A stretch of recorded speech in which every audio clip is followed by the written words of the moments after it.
What's up, everyone? Thank you for joining me, and happy Thanksgiving as we are about one day out from Thanksgiving now. I wanted to take this opportunity and do a video to throw in there some healthy Thanksgiving hacks that you guys can fit into your day. Many people ask me, how do I do Thanksgiving? How do you do it? And some people get anxious about it. Some people don't know what's right, what's wrong. And there really is no right or wrong. So I just want to kind of take this opportunity to share with you some of my favorite tips that'll hopefully help you guys out. One of the main reasons why I also want to make this video is Thanksgiving tends to be that starter of the holiday season. And while it's only one day, and a lot of us dietitians will tell you it's only one day, enjoy the meal, enjoy the food, I want you to remember that this one day oftentimes has this cascade effect where people begin like their holiday meal season that lasts until New Year's Eve. And during that time, during those 6 weeks, you can gain quite a bit of weight. People commonly gain 5 to 10 pounds. That can be those 5 to 10 pounds that you then spend all of 2017 trying to lose. So I just want you to be mindful of that as you're going into the holiday season. You guys can, if you haven't subscribed already, subscribe. I'm gonna have a Vlogmas playlist that's gonna encompass a lot of healthy, motivating type videos to help kind of let you enjoy the holiday season but keep you on track. So with Thanksgiving in particular, people tend to consume anywhere from like 2,500 to 4,500 calories, which usually ends up being double your normal consumption. Which again, in the long scheme of things, one day is probably not gonna hinder your progress too much, but it can set you up for that cascade effect that I spoke about. So with having some healthy tips for Thanksgiving, or healthy hacks, very easy things. I feel like these are very common things, and if you did like a Google search, you'd probably find the same tips all over the place, yet so many of us still don't take our own advice or the advice you're hearing from me right now and implement them. So please listen to me and take these tips. All right, so my first tip for you, first and foremost, you must eat on Thanksgiving. Do not starve yourself waiting for that Thanksgiving feast. That is the biggest mistake you can make. And I know in your head you might think, well, I'm just gonna save the calories. I'm just gonna save them all up and I'm just gonna eat a big ass dinner. And oftentimes that really backfires for people and you end up way overeating because you're just this ravenous beast. And I know I get that way as well. So definitely get up and eat a good breakfast that morning, whether it's your normal breakfast, whether it's something special because you have family over. Get up and get a good breakfast in, and if you're not eating Thanksgiving meal until dinner time, then make sure you have a good lunch as well. Something I like to do is I actually like to push my Thanksgiving meal up a little bit earlier. I'd rather not wait till 6 o'clock at night when I'm just craving that food. If you can fit it in earlier during the day, maybe talk whoever you're having your meal with into doing an earlier start time. That might set you up in a better spot where you're just not so ravenous, if that makes sense. So think about that. A lot of people don't implement it. Some people, at this point it's too late, but some people like to kind of modify calories the week before going into Thanksgiving. I don't necessarily do that or recommend you need to do that. I think you can go into the day and just enjoy the day for what it is. My purpose with these tips is more so to kind of prevent you from going so overboard with overeating and letting it make you feel sick. You don't want to get to that point. So you can leave your sweatpants in the closet and just follow these tips. So that's tip number one. Tip number two is get up and get moving any way you can. Maybe you are a gym rat like myself and can find a gym that's open that day and get in a good lift, or maybe you've got family members around and you guys can do a little early morning like yoga meditation session together. Go for a walk, go for a run if the weather permits. My annual tradition now is doing a turkey trot every year with my sister, and it's just really fun, and it starts the day off in a nice fun way if you like to run, but also if you're working out, if you're exercising, your calorie needs for that day are going to be a little bit higher, your energy needs are going to be higher. So it's not a bad thing if you can fit in some exercise. You will feel just a little bit better about yourself throughout the day. And if you're anything like me, when I exercise or start my day with exercising, I make better choices throughout the day. If I decide I'm not gonna work out, screw it. Sometimes I'm just like, yeah, I didn't work out anyways, let's just bring on the pie. But if you can start your day with some physical activity, that's gonna get your mindset in a good place for the day and just keep you more on track. My next tip is gonna be to hydrate. Oftentimes you might think you wouldn't forget about this on Thanksgiving, but you will, because you're gonna be with friends and family and you're not gonna be doing your normal routine. So bring a big water bottle with you and make sure you are hydrating. And when I say hydrating, I don't mean with liquid calories. I highly recommend avoiding the liquid calories on Thanksgiving.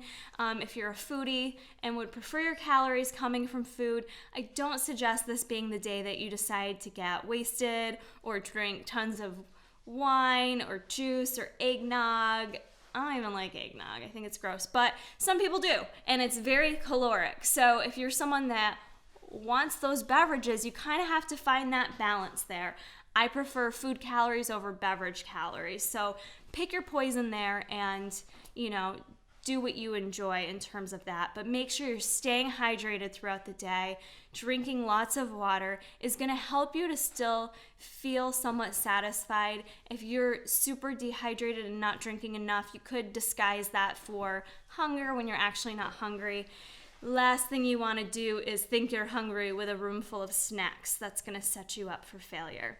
So make sure that you stay hydrated. My next healthy hack tip is if you are someone who's hosting Thanksgiving, if you can, scale back on the amount of different foods you're serving. I know it always feels like you won't have enough, especially if you are hosting for a bunch of people, but you don't need 4 or 5 different varieties of mashed potatoes or stuffings, and keep it simple and maybe scale it back a bit in terms of how many different things you're choosing to serve.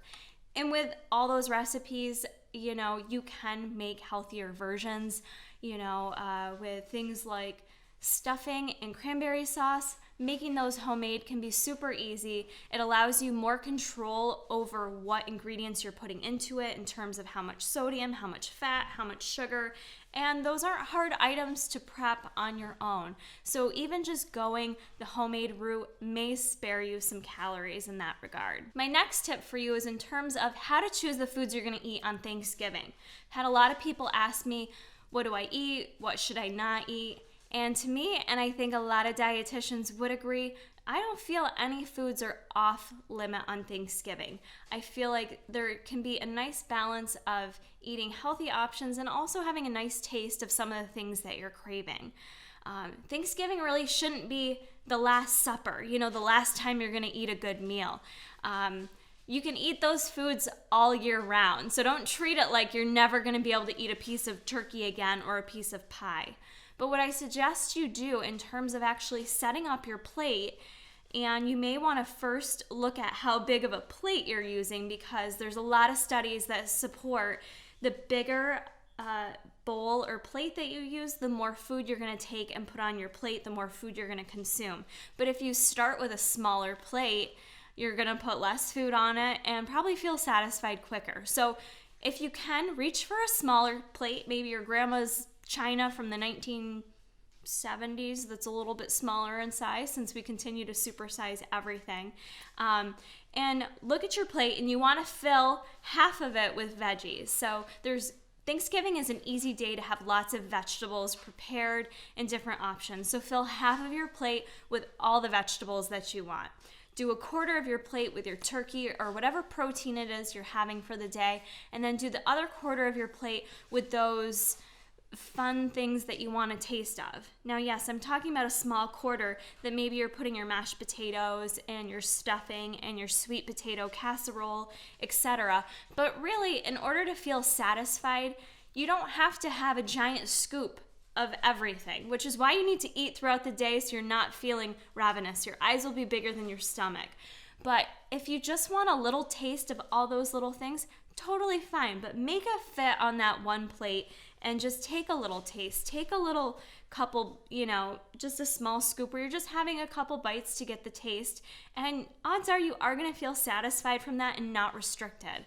I don't recommend people having a ton of food rules on Thanksgiving in terms of, well, I can't eat that and I can't eat that and I can't have that, because that type of restricted feeling could lead you to overdoing it later on. Maybe not Thanksgiving, maybe not the day after, but holiday season is rough. So the last thing I want people doing is just totally restricting and putting everything off limits. You should be able to find a way to enjoy some of the foods that you like, and maybe that, grandma only makes once a year, and, I totally get that. So find a way to make your plate healthy in that manner. And if you can, just have the one plate, don't go back for seconds. In terms of desserts, something I personally like to do, as you guys know, I love making healthier desserts. I feel like they taste just as good as regular desserts, and I am satisfied with that. So I will make my healthy pumpkin protein pie, or some pumpkin whoopie pies, or maybe some brownies made with black beans and keep them low in fat that way. I know some people are not into the healthier treats, and when they want their dessert, they want the real thing. And I hear you, and I appreciate that as well.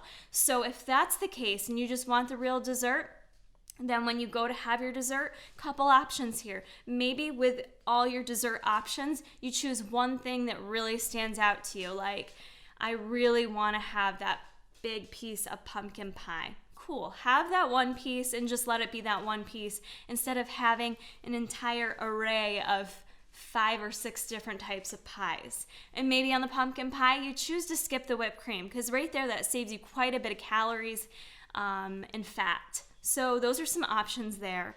If you're someone who wants the real thing, but you want a little taste of everything, don't have a whole piece of everything. Take a little piece, maybe split it with someone, take half of it. No one's going to be offended by that, So if you want to have a little taste of things, just make sure when you have a taste of everything, it kind of still only adds up to one dessert. So like 1 to 2 bites. And you're still going to feel satisfied that way. You're not restricting yourself. And ultimately, it is one day, and you can have that dessert and feel satisfied. So that is just my tip there on how to plate your food that day. My last healthy hack for Thanksgiving is just to remember that the day is not only about food. It is a very food-focused holiday, but just remember to enjoy the day in itself, whatever it is you're doing, whoever you're with, and remember to give thanks and just spend some of the time that day being grateful for the things that you have in your life, the people you have in your life, the people you're spending that day with, and use that time to enjoy your food with the people that you're with. And try to move the focus a little bit more towards enjoying them and being grateful, and that you're having some nice food with them, but still try to be in the moment and just enjoy it all and not just be so focused on the food. And in terms of moving on after Thanksgiving, maybe you don't take one single tip that I've given you and you just go to town.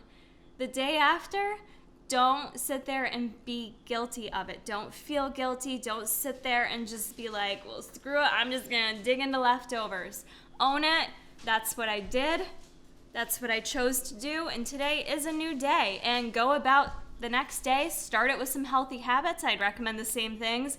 Start your day with some exercise, maybe get in a great workout that you know is going to make you feel better, maybe put you in a better mindset, a healthier mindset, and make sure that you choose some healthier options the next day, and just accept it and move on and have fun. That's what it's all about. So I hope you guys enjoyed these healthy Thanksgiving hacks. I hope you do implement some of them, and I really hope you guys do just have a great holiday, and I love you all, and I will see you in the next video.